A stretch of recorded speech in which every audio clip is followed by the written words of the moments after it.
Good evening, friends. Welcome to my YouTube channel Agribusiness, a journey. In the part 2 Economic Survey of India, I highlighted another important parameter that helps to understand that how our agriculture and food are moving forward. Before that, I just like to highlight one point that Economic Survey of India is that booklet which every year published just one day before the budget. Understanding the Economic Survey of India in different contexts, we can learn about how our country is moving forward in different economic front. One important economic front is agriculture and food management. Both agriculture and food are connected with each other. Agriculture produces the food and that food has been consumed by more than 144 crore populations of the country. And even more than that, because agriculture, whatever the food comes, it is not for the national consumption, it's for the international consumption as well.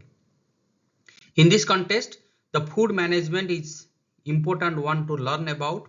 Food management is nothing but it is the distribution of the food or understanding the distribution channel of the food from the producer to the ultimate consumer. In the definition, you can learn about that is the farmer always produce the food and always thinking about how to get the best price for their food. That's why to give the remunerative price to the farmer is one of the objective. Distribute the food or agriculture food to ultimate consumers, it should be the another objective. When you can say that the food, it is always be thinking about in the context of the agriculture, which is the perishable one, which is the seasonal one, which is the bulky one, and price spread is quite higher due to the numbers of intermediaries. And another part, the consumer always asking about the good quality of the food at the cheapest price. In this context, the food management chapter is the important one.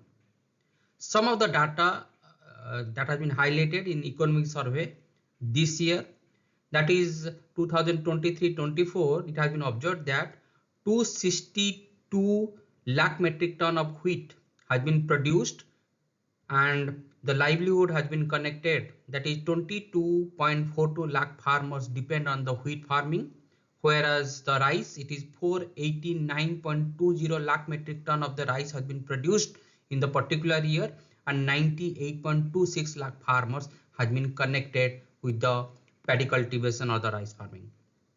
One thing you have to learn about that the production status of the rice is almost double in the context of the wheat. Why it happens? Because wheat mainly produced in the northern western part of the country, because the wheat production is more connected with the climate.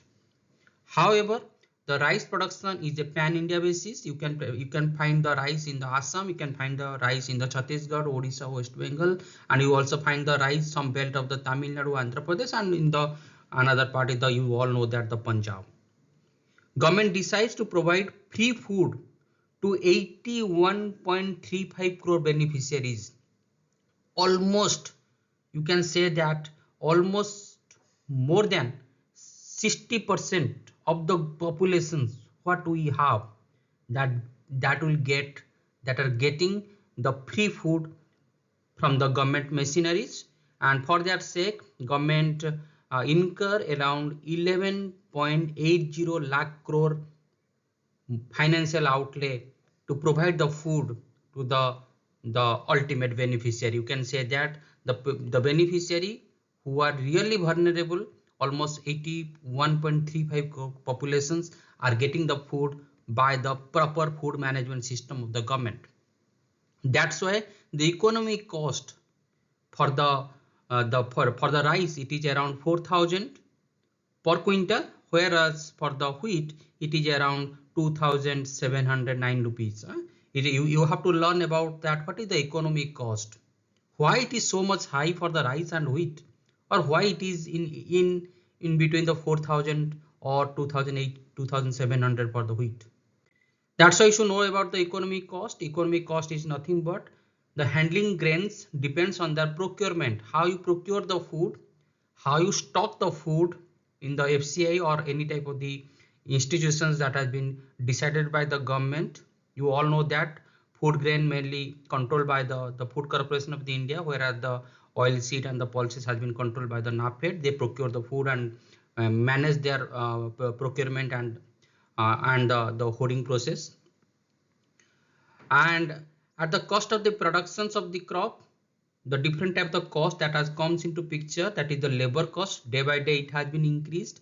Cost of the other inputs just like the fertilizers, because the labor cost increased, the fertilizer cost increased, then ultimately the minimum support price also be increased, and that cost has been added on the overall economic cost.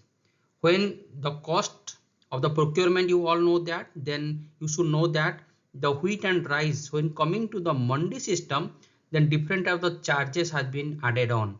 The mandi charges, taxes, cost of the gunny bags, rahatia commissions or the trader charges in the mandi systems, mandi labor, forwarding charges, storage charges, internal movement charges. Out of the total charges and taxes, more than 40% of the total cost has been added on due to the mandi management systems.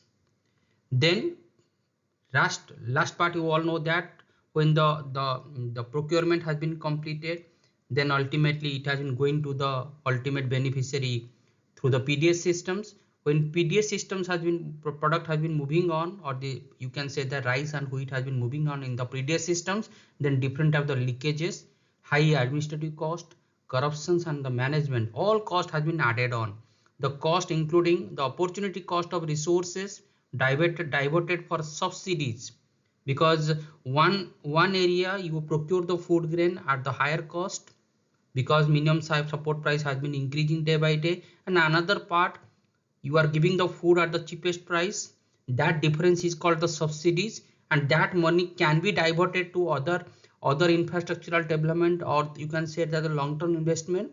That thing you need to learn about, that these are the cost from the procurement, the inventory management system of the FCI, and the channelization of the food grain to the ultimate beneficiary. All things need to be connected and added on in the economic cost parameters, and day by day it has been increasing.